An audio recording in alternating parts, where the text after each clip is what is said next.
We are here with our patch notes review of Rolling Thunder 3.2. There was really not that many changes in terms of balance. Really the new, it was really about this new god coming in, new Japanese pantheon god Raijin, who looks absolutely amazing. Looks super strong, super unique kit. So let's get right into it, right? And let's talk about this new god. So right off the bat, we're going into the passive. Actually, a useful passive, which is great. Every time you auto attack, you get a stack. When you get 4 stacks, congratulations, you filled up your stack bar, and now your next ability does 30% bonus damage. That's a lot of, 30% of your magical power bonus damage. But that's a lot of damage.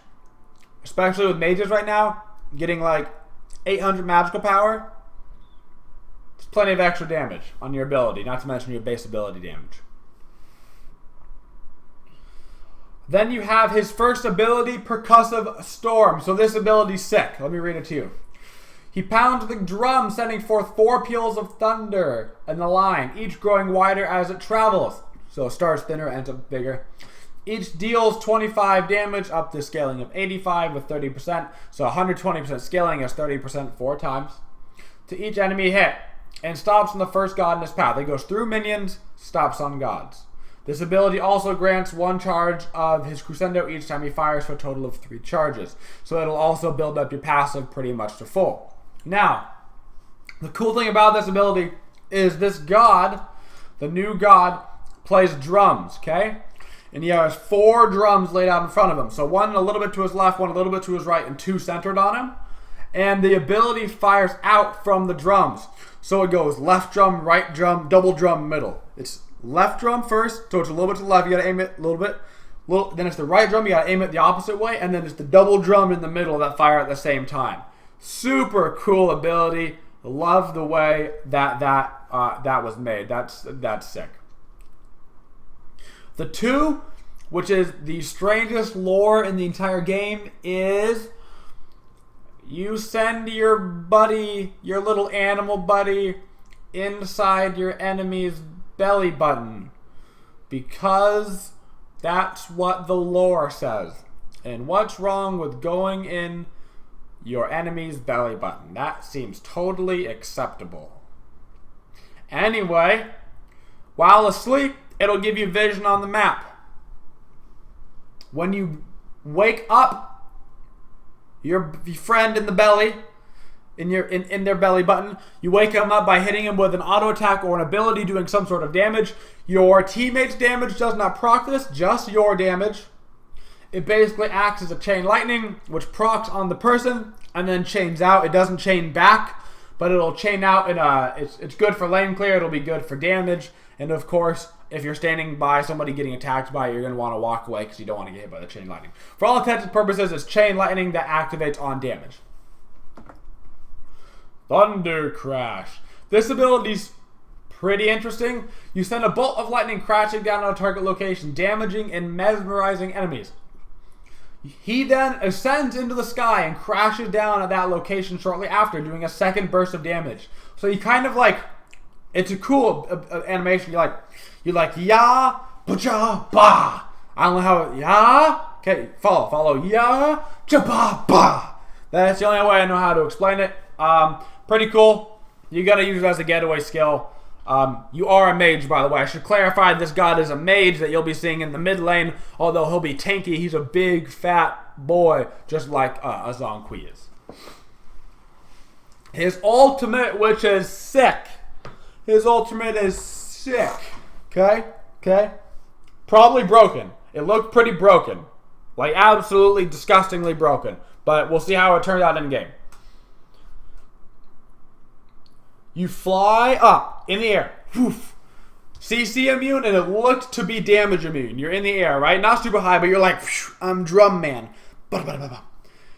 Your skill set changes. Think of like a hell ult, right? You switch your skills. Same thing. Your skills all change. If you hit 1, it does 100% damage. In a line. Huge line. Ginormous, cannot miss, thick, long line. Think like just a massive slong. Like the biggest one you ever seen. Okay? Oh, he's not damage immune. So he's confirmed not damage immune, just CC immune in the air. You can hit 2 in the air, and it'll do half damage, but it'll do a half-second taunt for everybody that you hit. Bring them to you. Okay? Or you can beat your 3. It's a huge slong. You might as well be beating it. You can beat your 3, and it'll scare people away. It'll fear them for half a second, and you fire 4 shots. You get 4 shots, and you don't have to do the same shot. You could go 1, 2, 1, 4. Or 1, 2. Yeah, you can't do 4 again. You can do 1, 2, 1, 3. Or you could taunt them, 1 them, taunt it back to you, 1 them again so you don't miss. You're scared about missing? You just 2, 1, 2, 1 or whatever. There's going to be a lot of options with that. It was one of the cooler abilities that I've seen. His entire kit is super aesthetically pleasing. His card is pleasing. His character model is very different and cool. And I like everything, the way that character is going. I don't know if he's going to be OP or I don't know if he's going to be bad. I don't know about that. That all comes in in-game and the numbers and stuff and how this all works out. But he looks damn fun and different, which is awesome. So we got some new skins. Nothing crazy, just some tier 2s. So we have his recolor. This, like I said, this god looks sick. He's going to be super fun to play. I can only imagine his voice pack when it comes out will be awesome. Ratatasker got a new tier 2 skin. Wait, is this a new god? Is this god in the game? I've never seen him before. Anyway, must be another new god. Bastet got a tier 2 skin for, all those times that you thought to yourself, I really want to play a god that summons NPCs to do all the work for me.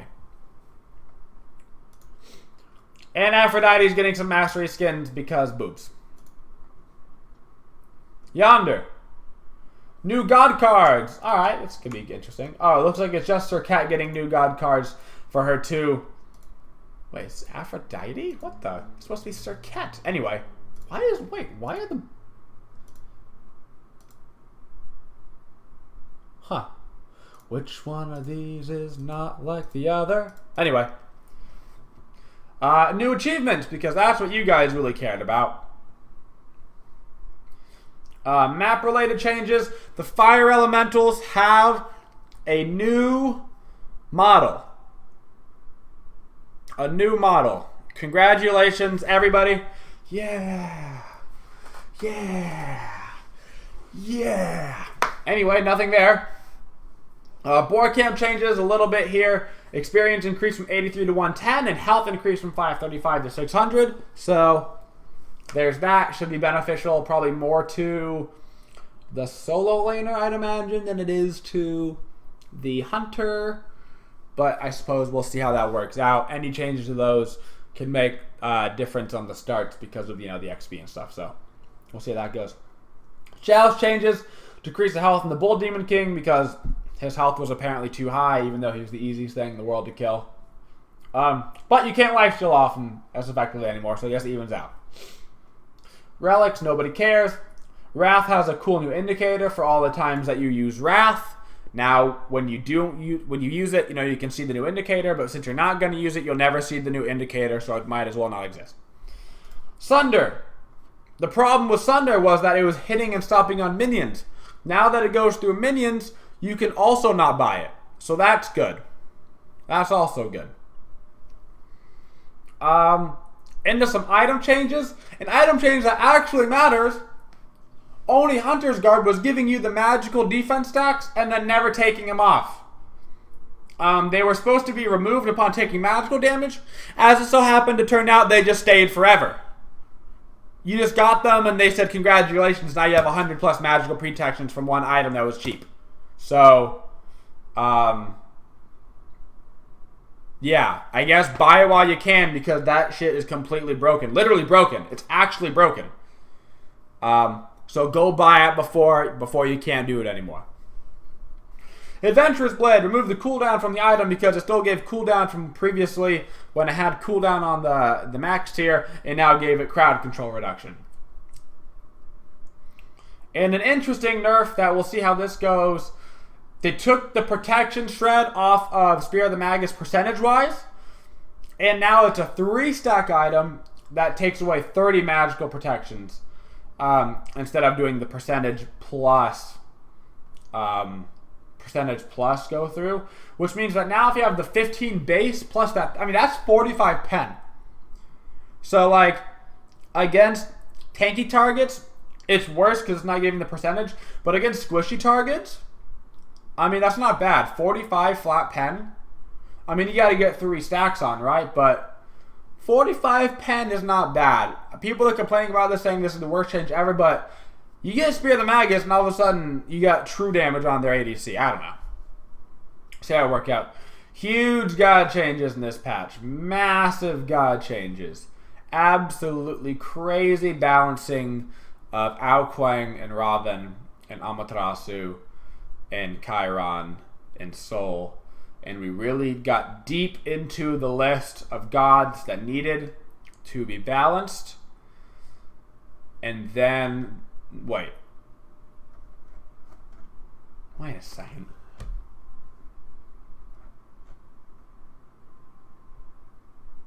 Oh no, I forgot. No. The big problem was Bacchus. The screen shake only applies to enemy gods, so it doesn't apply to you anymore. That was the change that I forgot. My bad. That was the change that we needed.